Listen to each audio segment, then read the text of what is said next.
আমার আল্লাহ রব্বুল আলামিন সূরাতুজ জুমার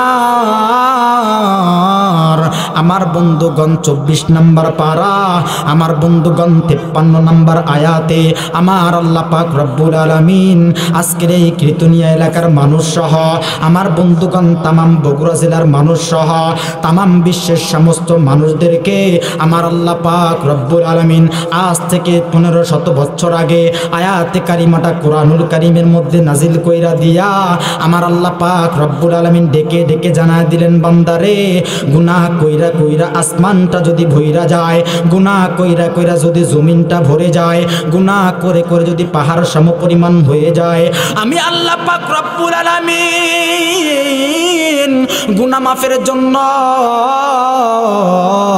যেই ওয়াদা আমি আল্লাহ তাআলা কোরআনুল কারীমের মধ্যে করেছি, গুনাহ মাফের জন্য আমি আল্লাহ তাআলা যে আয়াতটা কোরআনুল কারীমের মধ্যে নাজিল কইরা দিছি, এই বান্দা শুনিয়া রাখো, আমি আল্লাহ পাক রব্বুল আলামিন গুনাহ মাফের যে প্রতিশ্রুতি কোরআনুল কারীমের মধ্যে দিয়েছি, আমার আল্লাহ তাআলা ডাক দিয়ে বলেন, বান্দারে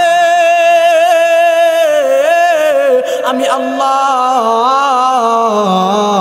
কখনোই প্রতিশ্রুতির ব্যতিক্রম করব না। আমি আল্লাহ যেই প্রতিশ্রুতি দিয়েছি, আমি আল্লাহ কখনোই প্রতিশ্রুতির ব্যতিক্রম করব না। বান্দা তুমি যদি তামাম জিন্দেগির গুনার কথা স্মরণ কইরা আমি আল্লাহ পাক রব্বুল আলামিনের কাছে একটা বার যদি আত্মসমর্পণ করতে পারো, আমি আল্লাহ পাক রব্বুল আলামিনের কাছে একটা বার যদি ধরা দিতে পারো, আমি আল্লাহ পাক রব্বুল আলামিনের কাছে গুনাহ মাফের সময় ডেকে ডেকে যদি বলো, মালিক জিন্দেগিতে গুনাহ করেছে আল্লাহ, আর জিন্দেগিতে গুনাহ করব না, তওবার নিয়তে আপনার কাছে দুইটা হাত উঠাইছি। আমার আল্লাহ পাক রব্বুল আলামিন ডেকে ডেকে ডাক দেয়, বান্দারে আমি আল্লাহ পাক রব্বুল আলামিনের কাছে আত্মসমর্পণ করার কারণে, আমি আল্লাহ পাক রব্বুল আলামিনের কাছে ধরা দেবার কারণে, আমি আল্লাহ পাক রব্বুল আলামিনের কাছে তওবা করার কারণে, আমি আল্লাহ তাআলা তুমি বান্দার তামাম জিন্দেগির গুনাহগুলো মাফ কইরা দিয়া আমি আল্লাহ পাক রব্বুল আলামিন তুমি বান্দাকে আমার রহমতের কোলে উঠায় নেব। আওয়াজ দিয়ে পড়েন সুবহানাল্লাহ। আর একটু জোরে কীর্তনিয়া এলাকার মানুষ বলেন সুবহানাল্লাহ। কষ্ট হচ্ছে আপনাদের? খারাপ লাগতেছে? তাহলে আল্লাহ পাক রব্বুল আলামিন কি বলেন, বান্দা আমার কাছে তোমরা দোয়া করো, তওবার নিয়তে আত্মসমর্পণ করো, আমার রহমত থেকে নিরাশ হইও না, আমি আল্লাহ তোমার তামাম জিন্দেগির গুনাহ মাফ কইরা দিয়া আমি আল্লাহ তাআলা তোমারে আমার রহমতের কোলে উঠায় নেব। আওয়াজ দিয়ে পড়েন সুবহানাল্লাহ।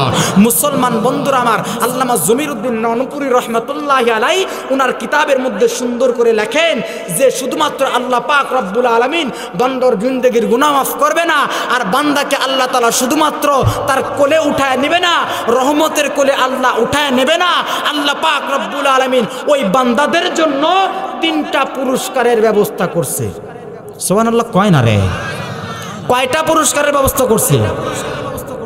এই পুরস্কারের কথা শুনে আপনারা মনে হয় বেজার একটু। আল্লাহ যদি পুরস্কার দিতে চায় আপনারা খুশি না বেজার? জোরে আওয়াজ করে বলা লাগবে, খুশি না বেজার? মুসলমান বন্ধুরা আমার, এখন আসেন আল্লাহ কি কি পুরস্কার আমাদেরকে দিতে চায় জানার দরকার আছে না নাই? বাজান জানার দরকার আছে না নাই? আল্লাহ পাক রব্বুল আলামিন জানায় দিয়েছেন। জমিরউদ্দিন নানুপুরী রহমাতুল্লাহি আলাইহি কিতাবের মধ্যে লেখেন যে আল্লাহ পাক রব্বুল আলামিন তার পক্ষ থেকে যে পুরস্কারের ফয়সালা করছেন, 1 নাম্বার পুরস্কার হলো আল্লাহ পাক রব্বুল আলামিন বান্দার তামাম জিন্দেগির গুনাহগুলোকে মাফ কইরা দেবে। একটু আওয়াজ দিয়ে পড়েন সুবহানাল্লাহ। 2 নাম্বার পুরস্কার জমিরউদ্দিন নানুপুরী রহমাতুল্লাহি আলাইহি বলেন, 2 নাম্বার পুরস্কার বান্দার জন্য কবরের ভিতরে বান্দা যখন চলে যাবে, মৃত্যুবরণ করে যখন কবরের ভিতরে অন্ধকার কবরের বাসিন্দা হয়ে যাবে, তো আল্লাহ পাক রব্বুল আলামিন ওই বান্দার চেহারাটা নূরে নূরান্বিত কইরা দিবে। আর একটা বার পড়েন সুবহানাল্লাহ। 3 নাম্বার পুরস্কার আল্লামা জমিরউদ্দিন নানুপুরি রহমাতুল্লাহ আলাইহি ডেকে ডেকে ডাক দিয়ে বলেন, পৃথিবীর মানুষ তোমরা শুনে নাও, আল্লাহ পাক রব্বুল আলামিন তোমাদের জন্য 3 নাম্বার যে পুরস্কারের ব্যবস্থা করছে, কিয়ামতের ময়দানে মুসিবতের সময়, যেই সময় নিজের মাও কাজে আসবে। এটা আমার কথা না, আল্লাহ পাক রব্বুল আলামিন তার কালামের মধ্যে বলছেন, ইয়াউমা ইয়াফিরুল মারউ মিন আখিহি ওয়া উম্মিহি ওয়া আবিহি ওয়া সাহিবাতিহি ওয়া বানি।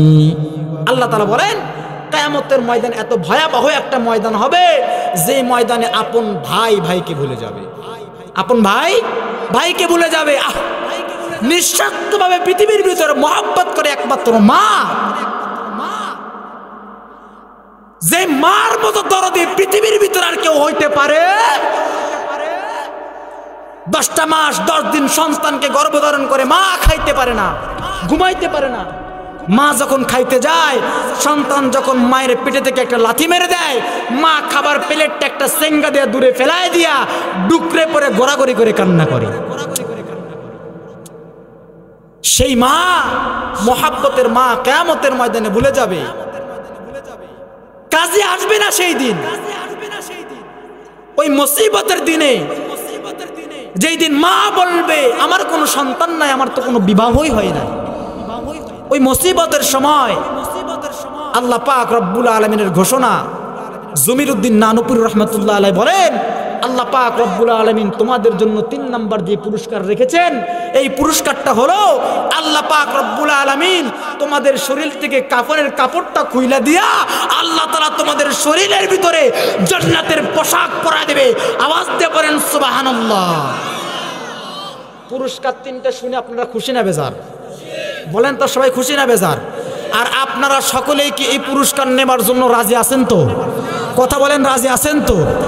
এখন আপনাদেরকে বলবো, এই পুরস্কার 3টা নেবার জন্য যারা রাজি থাকবে, আল্লাহ পাক রব্বুল আলামিন তাদের জন্য কি ফায়দা রাখছে, এটা শোনার দরকার আছে না নাই? কথা বলেন না কেন, আছে না নাই? মুসলমান বন্ধুরা আমার, বলতেছিলাম 1 নাম্বার পুরস্কার আল্লাহ পাক রব্বুল আলামিন বলেন তামাম জিন্দেগির গুনাহ মাফ কইরা দিবে। 2 নাম্বার পুরস্কার আল্লাহ পাক রব্বুল আলামিন বলেন, জমিরউদ্দিন নানুপুরি রহমাতুল্লাহি আলাইহি ওনার কিতাবের মধ্যে লেখেন যে আল্লাহ পাক রব্বুল আলামিনের ঘোষণা, 2 নাম্বার পুরস্কার বান্দাকে কবরের ভিতরে আল্লাহ তাআলা চেহারাটা নূরে নূরান্বিত কইরা দেবে। একটু আওয়াজ দিয়ে পড়েন সুবহানাল্লাহ। বাজান রে আমার, কবরের সেই ভয়ঙ্কর আযাবের সময় যদি আমার আপনার চেহারাটা নূরানি হয়, বলেন তো এই আযাবের ফেরেশতাকে কবরের ভিতরে আসবে? কথা বলেন, আসবে? হ্যাঁ, আয়েশা যদি দেখে যে চেহারাটা নূরে নূরান্বিত, বলেন তার আসবে? সুবহানাল্লাহিল আযীম। মুসলমান বন্ধুরা আমার, আল্লামা শেখ জাকারিয়া রহমাতুল্লাহি আলাইহি ওনার কিতাবের ভিতরে একটা ঘটনা লিখছেন। এই কথাটা আপনাদের সামনে বলেই ইনশাআল্লাহ আমি আলোচনা ইতির দিকে চলে যাব। বোঝানোর জন্য আপনাদেরকে বলতেছি, শেখ জাকারিয়া রহমাতুল্লাহি আলাইহি ওনার কিতাবের মধ্যে ঘটনা লেখেন, একজন বৃদ্ধা মানুষ, জোরে বলেন কি মানুষ? জোর হয় না, আরো জোরে, জোরসে বলো। সামনে ভোট আসতেছে না? হ্যাঁ, আপনারা এখন থেকে রেডি হয়ে আছেন, প্রতিদিন ফিরি ফিরি চা বাজান, হ্যাঁ খাবে আর মনে করেন ডাকা আছে অমুক ভাই তমুক ভাই, হ্যাঁ হয় না আপনাদের এলাকায়? আমি মনে করছি আমাদের নাটোরেই খালি হয়, আপনাদের এলাকাতেও হয় এরকম না? তাহলে চিন্তা করেন, দুনিয়ার ভাইয়ের জন্য যদি জবান খুলতে পারেন, আল্লাহর জন্য জবান খোলা লাগবে না বাজান? এই যদি এখন যদি আমরা জবান না খুলি, আল্লাহর কাছে জবাবদিহি করা লাগবে কি লাগবে না? কথা বলেন, লাগবে কি লাগবে না? ওই সময় আপনি কি জবাব দিবেন? আসেন, কি জবাব দিবেন? আল্লাহ পাক রব্বুল আলামিন তার একজন আল্লাহর খাস বলি আল্লামা জাকারিয়া রহমাতুল্লাহি আলাইহি ওনার কিতাবের মধ্যে একটা ঘটনা লিখছেন। মুসলমান বন্ধুরা আমার, একজন বৃদ্ধা মানুষ, জোরে বলেন কি মানুষ? বৃদ্ধা মানুষ, তার একজন যুবতী কন্যা হঠাৎ করে একটা অসুস্থতায় দুনিয়ার বুক থেকে বিদায় নিয়ে অন্ধকার কবরের বাসিন্দা হয়ে গেছে। আমার ভাইরা, আমার বন্ধুগণ, দিল নরম করে দিবেন। আল্লামা জাকারিয়া রহমাতুল্লাহি আলাইহি কিতাবের ভাষায় উল্লেখ করেছে একজন বৃদ্ধা মানুষ তার একজন যুবতী কন্যা সন্তান, আমার বন্ধুগণ অসুস্থতার কারণে আমার বন্ধুগণ দীর্ঘদিন অবস্থায় বিছানার মধ্যে পড়া, এই আমার আল্লাহ পাক রব্বুল আলামিন তার পক্ষ থেকে আজরাইলকে পাঠাইয়া দিয়া আমার আল্লাহ পাক রব্বুল আলামিন এই বৃদ্ধার সামনেই আমার বন্ধুগণ তার কন্যা সন্তানকে আমার আল্লাহ তাআলা ডাইকা নিছে। আজরাইল আইসা এক সেকেন্ড দেরি করে নাই, আজরাইল আসা মাত্রই এই সন্তানের জানটা কবজ করে নিয়ে চইলা গেছে। এরে বন্ধু,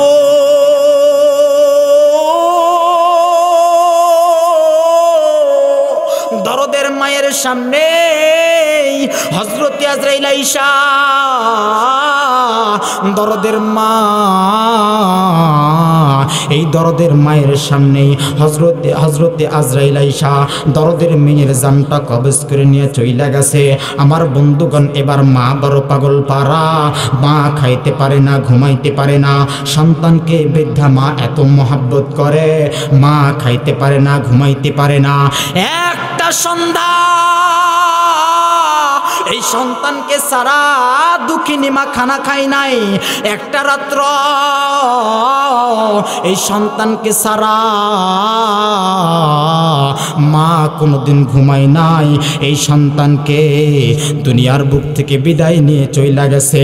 মা বড় পেরেশানির ভিতরে পইরা গেছে, না জানি সন্তান কবরের ভিতরে কোন হালতে আছে, না জানি সন্তান কবরের ভিতরে কোন অবস্থার মধ্যে আছে। এইবার দুঃখিনী মা খালি হুজুরদের দাঁড়ে দাঁড়ে দৌড়ায়, হুজুরদের কাছে যায়, মনে করেন আপনাদের বড় মসজিদের ইমাম সাহেবের কাছে চইলা গেছে। এইবার মা গিয়ে বলতেছেন, হুজুর গো আপনাকে আপনার কাছে একটু জানতে চাই, হুজুর গো আপনি আমাকে এমন কোন আমলের কথা বলে দেবেন যে আমলটা করবার কারণে আমি আমার মেয়ের কবরের খবর জানতে পারবো, আমি আমার মেয়ের কবরের হালত জানতে পারবো। এবার ইমাম সাহেব হুজুর ডাক দিয়ে বলতেছেন, মাগো দুনিয়ার ভিতরে আল্লাহ পাক রব্বুল আলামিন এমন কোন আমলের কথা কোরআনের মধ্যেও দেয় নাই, এমন কোন আমলের কথা আমার পয়গম্বর হাদিসের মধ্যেও দেয় নাই যে আমলটা করবার কারণে মৃত মানুষের কবরের খবর জানা যাইব, যে আমলটা করবার কারণে মৃত মানুষের কবরের অবস্থা জানা যাইব। এবার দুঃখিনী মা তার মন মানে না, বড় মহাব্বত, মেয়েকে বড় মহাব্বত করে। এবার দুঃখিনী মা আর একটা সেকেন্ড দেরি করে নাই, ওই জায়গা ছেড়ে দিয়া মনে করেন বগুড়া টাউনের বড় মসজিদের ইমাম সাহেব হুজুরের কাছে চইলা গেছে। এবার ইমাম সাহেব হুজুরের কাছে গিয়া ইমাম সাহেব হুজুরকে ডেকে ডেকে ডাক দিয়ে বলতেছেন, হুজুর গো আপনার কাছে একটু জানতে চাই, হুজুর আপনি আমাকে একটু বলে দেবেন দুনিয়ার ভিতরে এমন কোনো আমল আছে নাকি যে আমলটা করবার কারণে আমি আমার মেয়ের কবরের অবস্থা জানতে পারবো, আমি আমার মেয়ের কবরের খবর জানতে পারবো। এবার হুজুর ডাক দিয়ে বললেন, মাগো দুনিয়ার ভিতরে কোরআনুল কারীমের মধ্যে আমার আল্লাহ পাক রব্বুল আলামিন এমন কোনো আমলের কথা বলে নাই যে আমলটা করলে পরে আপনি আপনার মেয়ের কবরের হালত জানতে পারবেন, আপনি আপনার মেয়ের কবরের খবর জানতে পারবেন। এমন কোনো আমলের কথা পয়গম্বর হাদিসের মধ্যে বলেন নাই যে আমলটা করবার কারণে আপনি আপনার মেয়ের কবরের খবর জানতে পারবেন, আপনি আপনার মেয়ের কবরের হালত জানতে পারবেন। কিন্তু মাগো আমি আপনাকে কোনো আমলের কথা বলতে পারবো না, কিন্তু মাগো আমি একটা সমাধানের কথা বলতে পারি, মাগো একজন মানুষের খবর আপনাকে দিতে পারি। আপনি যদি ওই মানুষের কাছে যান তাহলে হয়তোবা আল্লাহর পক্ষ থেকে কোনো ফয়সালা হয়ে যাবে, আপনি আপনার মেয়ের কবরের হালত জানতে পারবেন, আপনি আপনার মেয়ের কবরের খবর জানতে পারবেন। এরে বন্ধু কোন দিকে কোনো নজর নাই বাজান রে মা বড় দুঃখিনী মা হুজুরকে ডেকে ডেকে বলতেছেন হুজুর গো আপনি আমাকে বলে দেন কোন হুজুরের কাছে গেলে পরে আমি আমার মেয়ের কবরের হালত জানতে পারবো, আমি আমার মেয়ের কবরের অবস্থা জানতে পারবো। এবার হুজুর ডাক দিয়ে বললেন মা গো আমি আপনাকে বলে দিতে চাই এই জামানার ভিতরে এমন একজন আল্লাহর ওলি আছে যার নাম হলো হযরতে হাসান বসরি রহমাতুল্লাহি আলাইহি। আপনি যদি তার কাছ পর্যন্ত পৌঁছে যান মাগো আপনি তাকে গিয়ে যদি বলেন আমার মেয়ে দুনিয়ার বুক থেকে বিদায় নিয়েছে, আমি আমার মেয়ের কবরের খবর জানতে চাই, আমি আমার মেয়ের কবরের হালত জানতে চাই মাগো, আমার মন বলে হুজুর আপনাকে কোনো আমলের কথা বলে দিতে পারে যেই আমলটা করবার কারণে আপনি আপনার মেয়ের কবরের অবস্থা জানতে পারবেন, আপনি আপনার মেয়ের কবরের হালত জানতে পারবেন। এবার মা দেরি করে না পাগলের মতো একটা দৌড় দিয়া মা চইলা গেছে। 15টা দিন অতিক্রম করার পর এই মা যখন হযরতে হাসান বসরি রহমাতুল্লাহি আলাইহি ওনার কাছ পর্যন্ত মা যখন পৌঁছে গেল এবার হাসান বসরি রহমাতুল্লাহি আলাইহির সঙ্গে সাক্ষাৎ করে ডাক দিয়ে বলতেছেন হুজুর গো আজকে 15টা দিন পার হইয়া গেছে, আমার মেয়ে অন্ধকার কবরের বাসিন্দা, আমার মেয়ে অন্ধকার কবরের বাসিন্দা। যেই মেয়েকে সারা হুজুর গো আমি মা এক ওয়াক্ত খানা খাই নাই, যেই মেয়েকে সারা আমি মা এক রাত্র ঘুমাই নাই, আজকে 15টা দিন হয়ে গেল, আমার মেয়ে অন্ধকার কবরের বাসিন্দা। হুজুর গো আমি আপনার কাছে এসেছি, আমার মেয়ের কবরের হালত আমি জানতে চাই, আমার মেয়ে কবরে কি অবস্থায় আছে আমি একটু দেখতে চাই। এবার হাসান বসরি রহমাতুল্লাহি আলাইহি মাগো মাকে ডাক দিয়ে বলতেছেন মাগো এমন কোনো আমল নাই যেই আমলটা করবার কারণে আপনি আপনার মেয়ের কবরের অবস্থা জানতে পারবেন, এমন কোনো আমল আমার জানা নাই, কিন্তু মাগো আমি আপনাকে ফিরে দেব না,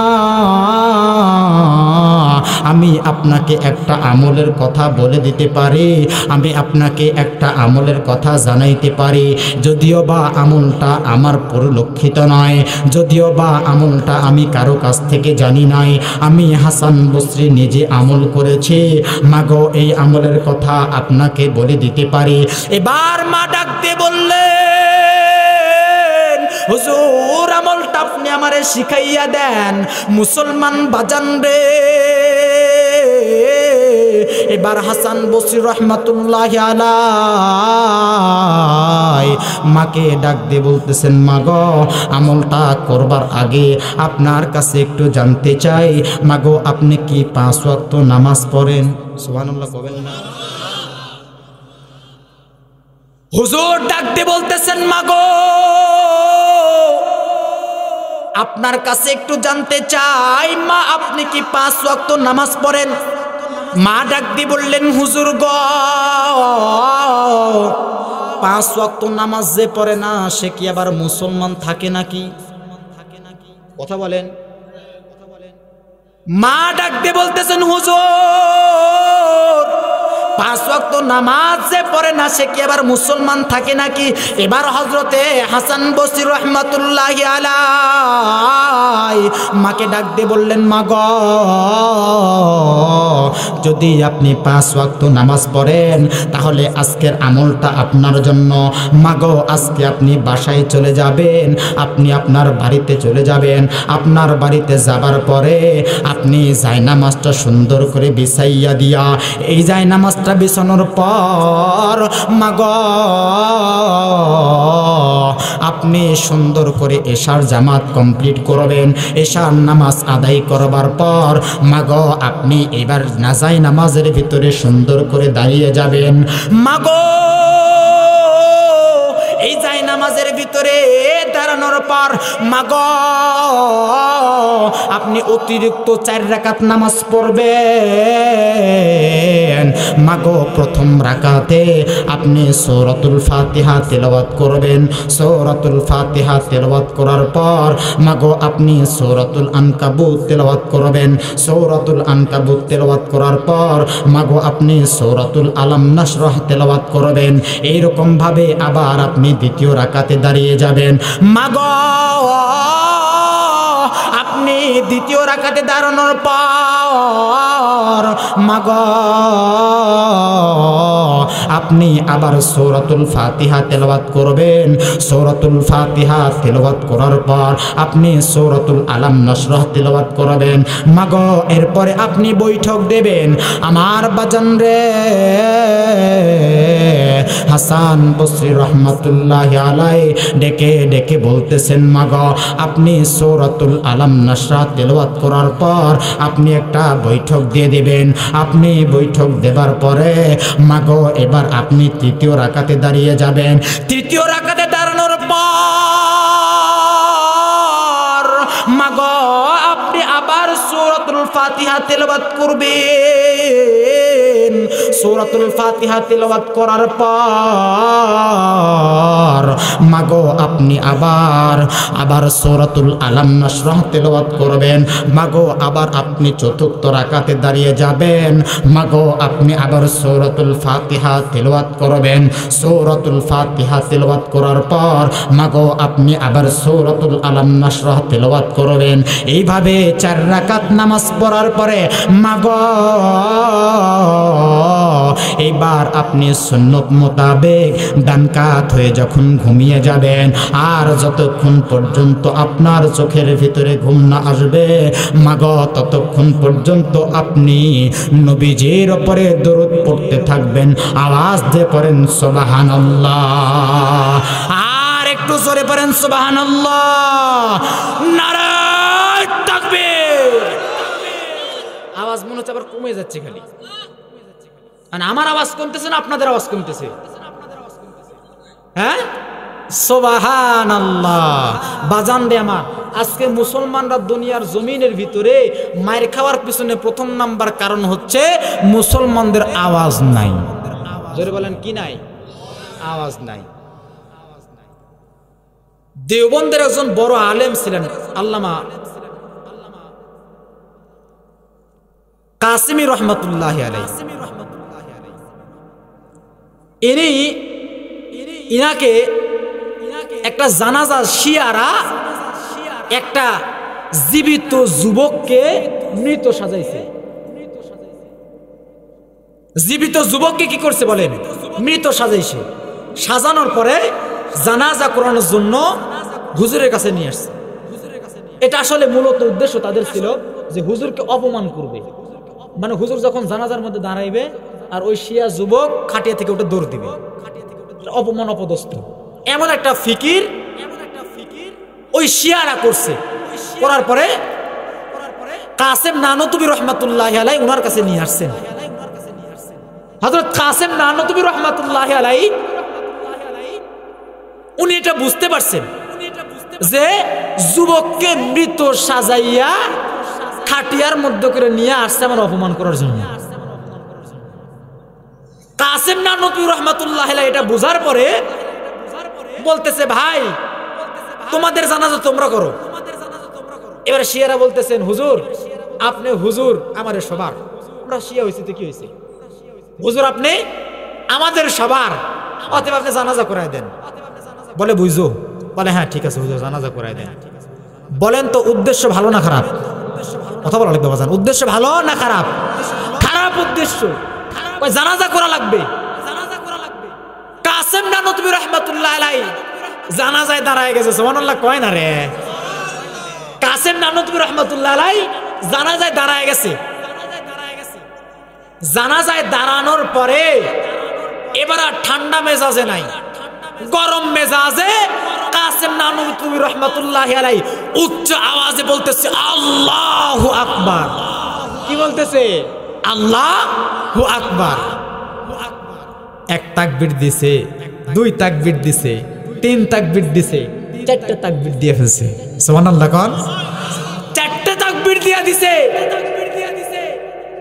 চারটা তাকবীর দেওয়ার ভিতরে পিছন থেকে এবার শিয়ারা মাঝের মধ্যে খালি রুটিস না কেন, হ্যাঁ বোঝেন না, গোলা খাকার দেয় কেন, উঠে না কতক্ষণ, হ্যাঁ জানাজা শেষ হয়ে গেল উঠে না। কাসেম নানুতুবি রহমাতুল্লাহ আলাইহি জানাজা শেষ করার পর বলতেছে আর উঠবে? বলে আমি জানি, আর আমি জেনে এমন তাকবীর দিছি, আমার তাকবীরের আওয়াজে আগে তারে মারছি, তারপরে আমি তার জানাজা করছি। আওয়াজ দেবেন আল্লাহু আকবার। এখনকার কোরআনের দুশমনদেরকে, ইসলামের দুশমনদেরকে হুঁশিয়ার আর সংকেত দিয়ে দিতে চাই, তোমরা এখনো জেনে রাখো কাসেম নানুতুবির সন্তানরা এখনো পর্যন্ত দুনিয়ার বুকে জীবিত আছে, দুনিয়ার বুকে এখন থেকে এখনো পর্যন্ত নিঃশেষ হয় নাই। এখনো পর্যন্ত ওই কাসেম নানুতুবির রুহানি সন্তানরা যদি আল্লাহু আকবারের আওয়াজ দেয়, নাস্তিক আর বেঈমানরা দেশে থাকতে পারবে না, দেশ থেকে পালাইতে বাধ্য হবে। আওয়াজ দিয়ে বলেন কথা ঠিক কিনা, আর জোরে বলেন কথা ঠিক কিনা। মুসলমান বন্ধুরা আমার, এই জন্য মুসলমানদের আওয়াজ হওয়া লাগবে বড়, মুসলমানদের আওয়াজ বড় হওয়া লাগবে। মুসলমান হচ্ছে সিংহের জাত, আওয়াজ হওয়া লাগবে বড়। মুসলমান বন্ধুরা আমার, যে কথায় আপনাদের সামনে বলতে চেয়েছিলাম, বাজান হাসান বসরি রহমাতুল্লাহি আলাইহি এবার উনি মাকে যখন বলে দিছে, মাগো আপনি বাড়িতে গিয়ে এরকম এরকম আমল করবেন, আশা করা যায় আল্লাহ পাক রব্বুল আলামিন আপনার স্বপ্নের মাধ্যম দিয়া আপনার মেয়ের কবরের খবরটা জানাই দিবে। একটু আওয়াজ দিয়ে পড়েন সুবহানাল্লাহ, আর একটু জোরে পড়েন সুবহানাল্লাহ। মুসলমান বন্ধুরা আমার, এইবার মার দেরি করে নাই, একটা দৌড় দিয়া মা বাড়িতে চলে আসছে। বাড়িতে আসার পরে সুন্দর করে ওযু করিয়া মা জায়নামাজের মাসাল্লার মধ্যে দাঁড়িয়ে গেছে। মা জায়নামাজের মাসাল্লার মধ্যে দাঁড়ানোর পর এবার মা হাসান বসরি রহমাতুল্লাহি আলাইহির ওই লিখিত আমল অনুযায়ী, বলে দেওয়া আমল অনুযায়ী উনি যখন আমল করছেন, উনি আমল করার পর আমার বন্ধুগণ উনি যখন ঘুমিয়ে গেছেন, আমার বাজান আমার বন্ধুগণ লম্বা কথা সংক্ষেপ করে দিলাম। এর বন্ধু এইবার দরদের মা সন্তানের কবরের খবরটা রাত্রিবেলায় স্বপ্নের মধ্যে দেখতেছে। মা এই মা সন্তানের অবস্থা দেখিয়া মা একটা চিৎকার দিয়া জমিনের মধ্যে অজ্ঞান হয়ে পড়ে গেছে। পাশের বাড়ির লোকেরা এবার মাকে মাথার মধ্যে পানি দিয়া মার যখন জ্ঞানটা ফিরাইছে, এবার মাকে ডেকে ডেকে ডাক দিয়ে বলতেছেন, মা গো আপনি কেন এত জোরে আওয়াজ দিয়া আপনি কেন অজ্ঞান হয়ে পড়ে গেলেন, আপনি কেন জমিনের মধ্যে অজ্ঞান হয়ে পড়ে আছেন, মা গো আপনার কাছে একটু জানতে চাই। এবার মা ডাক দিয়ে বলতেছেন, শোনো আমি গতকাল হাসান বসরির কাছে গিয়েছিলাম, হাসান বসরি আমাকে একটা আমল দিয়েছে, যে আমলটা করলে পরে আমি আমার মেয়ের কবরের খবর জানতে পারবো। আমি হাসান বসরির আমলটা করিয়া আমি যখন রাত্রেবেলা ঘুমাইলাম, আমি স্বপ্নে দেখি আমার মেয়ের কবরের ভিতরে দাউ দাউ করে জাহান্নামের আগুন জ্বলতেছে। আমার মেয়ে বারবার ডাক দিয়ে বলতেছেন, মা গো আপনি আমাকে দুনিয়ার ভিতরে এক ওয়াক্ত খানা আমাকে সারা খান নাই, এক রাত্র আপনি আমাকে সারা ঘুমান নাই, মা গো আপনি কেমনি আমি মেয়েকে ভুলে আছেন। মা গো আমি মেয়ের জন্য আপনার বুঝি মন কান্দে না? মা আপনি একটু আমার জন্য দোয়া করেন, আল্লাহ পাক রব্বুল আলামিন যেন আমাকে ক্ষমা করিয়ে দেয়। এরকম ভাবে মেয়েটা আমার দোয়া করতেছিল। আমি আমার মেয়ের কবরের আযাবটা দেখিয়া একটা চিৎকার দিয়ে অজ্ঞান হয়ে পড়ে গেছি। মা হাউমাউ করে কান্না করতেছে। এবার মা পাশের প্রতিবেশীদেরকে ডেকে ডেকে বলতেছেন, প্রতিবেশীরা